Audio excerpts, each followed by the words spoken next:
Në këtë takim të dashur miq do të flasim për shëndetin, për imunitetin saktësisht. Në fakt gjatë kësaj periudhe për shëndetin kemi folur gjëra gjatë dhe kemi dëgjuar shpesh herë tok fjalshat imunitet, vitamina, minerale, shëndet të mirë e plot gjëra të tjera. Ne do të jemi me të ftuarën e sotme, e cila është farmaciste, Erina Hilaj. Ajo do të na jap informacion për imunitetin dhe si të kemi një imunitet të fortë, sepse këtë duam të gjithë, apo jo, Erina? Po, sidomos në këtë periudhë e cila është sfida e momentit, forcimi i imunitetit. Sistemi imunitar është ai që lufton për ditë në jetën tonë kundër mikroorganizmave që kanë për qëllim të futen në organizmin tonë dhe të krijojnë sëmundje. Ka momente të caktuara që pikërisht kjo ndodh dhe mikrobet futen në trup dhe shfaqen sëmundje të ndryshme infektive. Sistemi imunitar është ndërtuar gjatë gjithë jetës, është pjesa e sistemit imunitar e cila është e shkruar në gjenetikën tonë, është pjesa e sistemit imunitar që ne kemi fituar që nga vegjëlia deri në moshën që jemi, dhe është edhe pjesa e sistemit imunitar që ne e ndikojmë përmes mënyrës sonë të jetesës. Nëse në dy pjesët e para ne nuk është se mund të ndikojmë sot për sot, te kjo e treta pikërisht ne mund të ndikojmë shpejt duke marrë masa të caktuara për të arritur një imunitet optimal. Një imunitet të mirë, të fortë. Po ne në momentin që hyn pra një mikroorganizëm, një bakter, virus, pra mund të themi këto janë ato që ne na dëmtojnë imunitetin. Si mund të veprojmë që ne të arrisim, sepse është imunitet i dobësuar, si mund ta forcojmë? Edhe nëse nuk është i dobësuar, thjesht është i pa kuruar, si të themi, ne mund të ndërhyjmë duke e përmirësuar, duke optimizuar efektivitetin e organizmit tonë për të evituar pikërisht infektimin, apo dhe në rastin kur ndodh infektimi për ta kaluar sëmundjen në mënyrë sa më të lehtë pa probleme. Ndërhyrjet kryesore mund të bëhen sigurisht në mënyrën tonë të jetesës, duke ditur që sistemi imunitar që nga fjala është një sistem, që një sistem të funksionoj gjithmonë, ai duhet të punoj me të gjithë përbërësit e tij në harmoni e para dhe në balancë midis tyre që të arrihet efektivitet maksimal. Unë kam zgjedhur 6 ndërhyrje kryesore që ne mund të ndikojmë vetë për të rritur pikërisht imunitetin tonë. Ndërhyrja e parë është të flëmë gjumë mirë çdo ditë. Duhet të flëmë 7 deri në 8 orë çdo ditë, brenda 24 orëshit, që ne të marrim maksimumin nga trupi ynë. Duhet të mos bëjmë një jetë sedentare, duhet të ecim dhe të lëvizim, të bëjmë sporte, ecje në natyrë. Minimumi 30 minuta ecje në ditë, duhet ta gjejmë mënyrën që ta bëjmë gjithë secili prej nesh, sidomos në një kohë të tillë ku na duhet që të jemi të fortë, të jemi të përgatitur për çdo situatë. Atëherë, minimumi edhe moshat që nuk kanë mundësi që të bëjnë sporte, të shkojnë në palestër, minimumi të bëjnë një ecje rreth 30 minuta, ose njerëz cilët shkojnë në punë, të lënë makinën dhe atë 30 minutin e rrugës nga shtëpia për në punë, ta bëjnë në këmbë përmes ecjes. Të gjejnë mënyrën. Mendoj dhe ushqyerja duhet jetë mes këtyre këshillave tuaja. Ushqyerja është e fundit, do ta themi të fundit. E treta është stresi, duhet të evitojmë stresin sa më shumë. Stresi psikologjik është një ndër faktorët kryesorë që ndikon në dobësimin e imunitetit tonë. A është një nga gjërat që edhe ju farmacistët e dëgjoni shumë shpesh? Po, shumë shpesh. Stresi është bërë kryefjalë për çdo gjë. Po, dhe ne duhet të gjithë ne brenda vetes tonë duhet gjejmë forcën për ta larguar stresin nga jeta jonë. Ndoshta nuk është aq e thjeshtë, sidomos tani që jetojmë në kushte të caktuara, jemi shpeshherë të izoluar për arsye se s'mund të dalim lirshëm si më parë, por gjithmonë duhet të jemi në kontakt me njerëzit tanë të dashur, të bisedojmë me miq, që të minimizojmë sa më shumë të mundim stresin. Po, e drejtë. Një ndërhyrje tjetër që mund të bëjmë është pikërisht vaksinimi. Shumë e rëndësishme në fakt, sidomos informacion për prindrit, të cilët kanë fëmijë të vegjël edhe janë ndoshta edhe në prag të afrimit të datës që bëhet vaksina. Sa e rëndësishme është të vaksinohen fëmijët? Është shumë e rëndësishme të vaksinohen fëmijët. Unë dua ta theksoj këtë gjë sepse ka një opinion të përgjithshëm kundër vaksinave, ka shumë njerëz që flasin kundër vaksinave, por mendoj që teleshikuesit dhe gjithë ata që na ndjekin duhet besojnë tek shkenca, sepse shkenca është e bazuar mbi evidencë. Duke qenë mbi evidencë, ajo i ka të provuara ato që propagandon, ato që i ka si konkluzione definitive. Vërtet nuk është shkencë eksakte si matematika që 1+1 bëjnë 2, por kur dalin disa rezultate definitive janë të provuara me prova dhe me research të përcaktuar, me hapa të ndjekur në mënyrë shumë rigoroze. Duhet vetëm të theksojmë që rëndësinë e vaksinimit dhe tek fakti që njeriu në 100 vitet e fundit ka dyfishuar jetëgjatësinë mesatare të tij dhe ky dyfishim ka ardhur edhe si rezultat i evitimit të sëmundjeve infektive.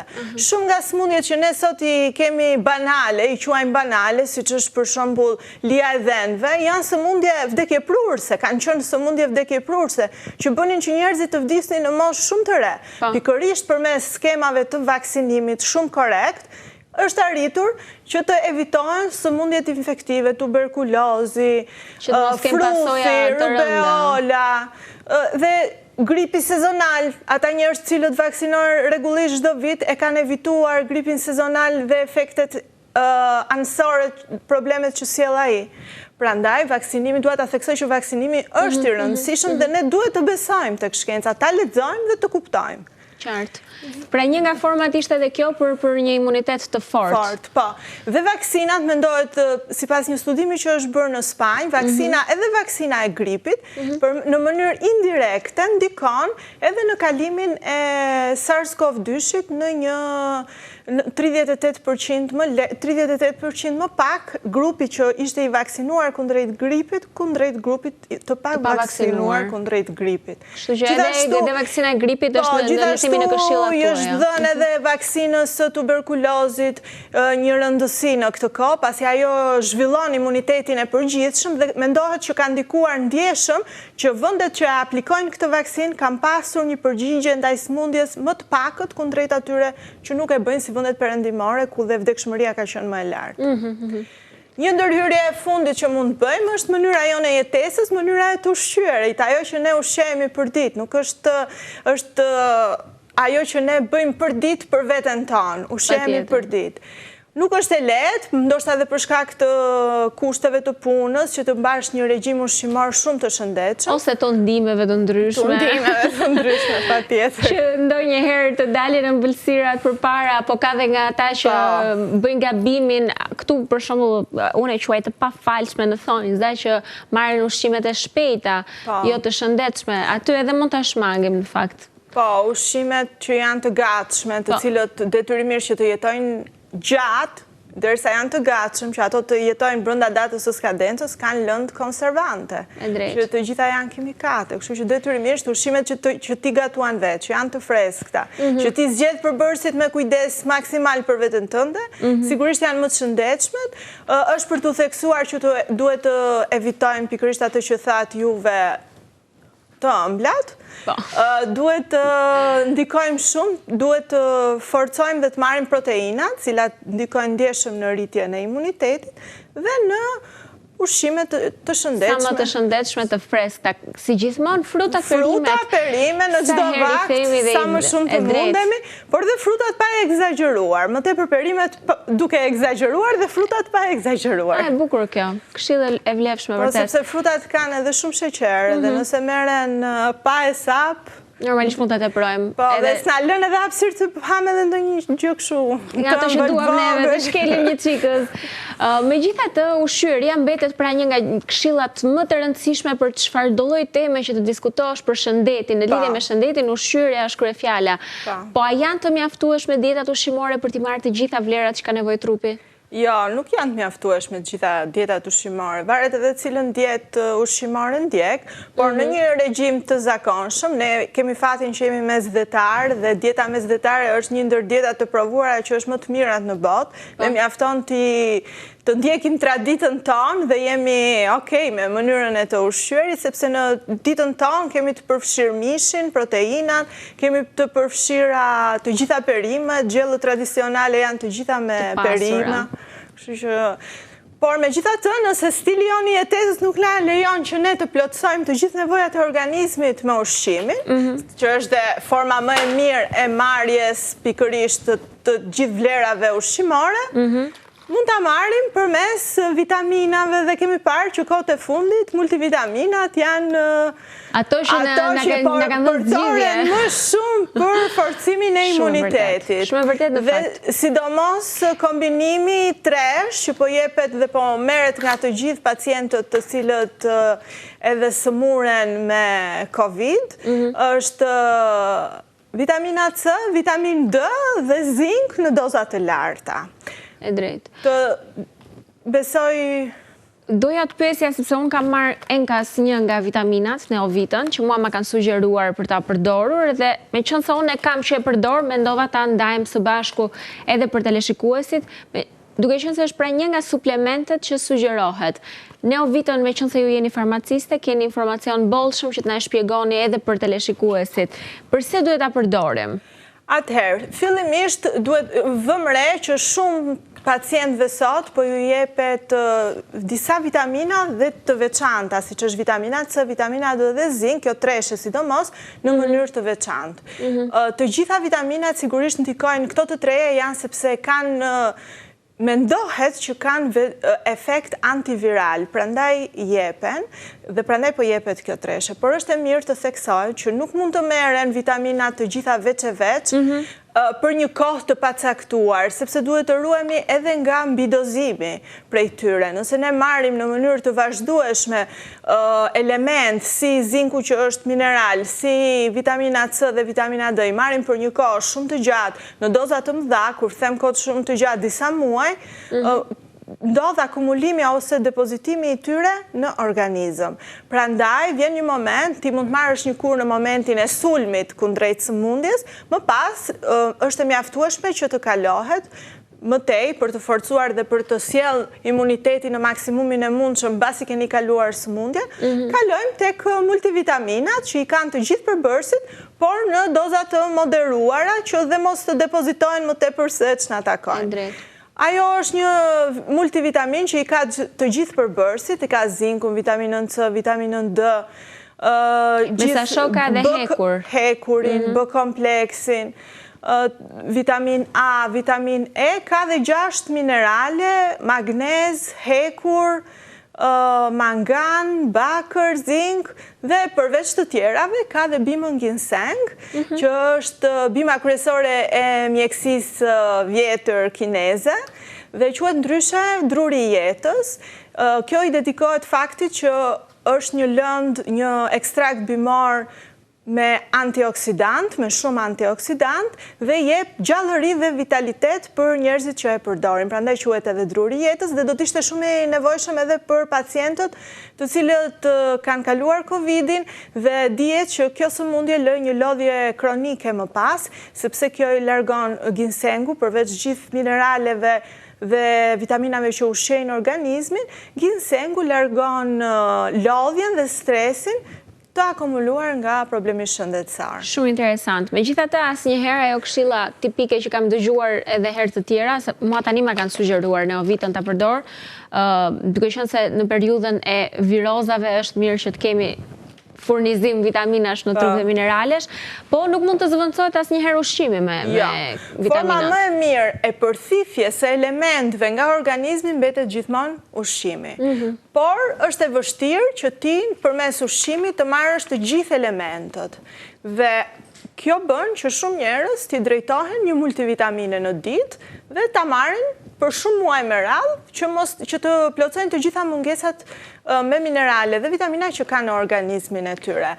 Marrja e shumë vitaminave, disa kokrave nuk është as komode, si që thash edhe më përpara, nuk është edhe shumë e shëndetshme sepse ndodh mbidozimi me këto. Dhe kjo është dhe komode, sepse multivitaminat përgjithsisht merren nga një në ditë, si Neovita, si variantet e tjera. Variantet e tjera. Janë dhe komode për të marrë, sepse nuk i harron, se s'mund marrësh 10 tableta të ndryshme Mjafton njëra dhe i merr të gjithë ato që I ke të duhen. gjithë përbërësit dhe në sasi të moderuar që janë të llogaritura për nevojat ditore. Përveç zinkut si mineral, pra e përmendëm një nga mineralet më të rëndësishme në kohën e pandemisë, paktën kam dëgjuar që kjo është sugjeruar, vitamina C dhe D-ja në mos gaboj. Vitamina C, vitamina D. Duhet të themi që vitaminat i ndajmë në 2 grupe. Në vitaminat të tretshme në ujë dhe vitaminat të tretshme në yndyrna. Në grupin e parë, në vitaminat e tretshme në ujë, janë vitamina që shkojnë direkt në gjak dhe prej aty eliminohen. Këto janë edhe ato vitamina që eliminohen dhe duhen marrë për ditë, se ndryshe nëse ti nuk i merr si përmes ushqimit, si përmes suplementeve, nuk kanë gjendje të tyre në organizëm. Ndërkohë që vitaminat e tretshme në yndyrna, ku hyn vitamina D, hyn vitamina A, E, janë vitamina që akumulohen, ato për të kaluar në gjak përdorin proteina transportuese për të arritur nivelin plazmatik të nevojshëm terapeutik. Dhe këto janë dhe ato që janë më të mundshme për të krijuar depozita. Vitamina C është një vitamin shumë e rëndësishme, ajo përdoret në këtë treshën e famshme për shkak të efektit të saj antiviral, duhet thënë që është shumë e rëndësishme pasi është vitamin e nevojshme për sintezën e kolagjenit, dhe kolagjeni është një ndër proteinat që ndodhet në sasinë më të madhe në trupin ton, dhe pa prezencën e vitaminës C, ai nuk sintetizohet, prandaj është shumë e rëndësishme vitamina C dhe ndikon në formimin e kockave, dhëmbëve, në ndërtimin e lëkurës, prandaj është shumë e rëndësishme, ajo gjendet në shumë ushqime që ne i përdorim për ditë, ndodhet në speca në sasi të madhe, në brokoli, ndodhet tek kiwi dhe tek portokalli. Megjithse mendohet gjithmonë kur thua vitamina C të shkon mendja te limoni të portokalli, në të vërtetë ka perimet të cilat përmbajnë më shumë vitaminë C se dhe vetë portokalli. Perfekt. Ja, janë këto ushqimet që ne nuk duhet t'i shmangim në dietën tonë të përditshme ushqimore që na furnizojnë. Duhet kujdes të mos egzagerohet me dozat, sepse vitamina C jep aciditet të stomakut dhe njerëz të cilët mund të kenë probleme të stomakut mund t'i ngacmojë sëmundjet e stomakut dhe gjithashtu mund të jap diare nga mbidozimi me të. Vitamina C kështu. Nuk qënë ka dhe aq, duhet jemi të kujdesshëm vërtet, pasoja nuk janë të këndshme. Mund të përmendim ndonjë mineral tjetër përveç zinkut që duhet ta kemi parasysh? Është shumë i rëndësishëm magnezi, them unë, pasi magnezi është i domosdoshëm për krijimin e energjisë në organizëm dhe nëse kemi atë lodhjen e vazhdueshme të pashpjegueshme që nuk e shpjegon aktiviteti ynë fizik i tillë sa për të qenë aq lodhur ose kur ngrihemi që në mëngjes të lodhur, shpesh herë mund të dedikohet edhe mungesës së magnezit në nivele të duhura. E fundit që duhet pyes unë është hekuri.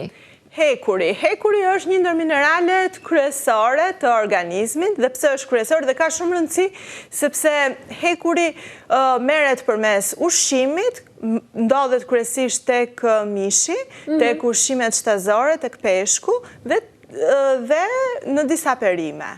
Spinaqi, për shembull, që është i njohur.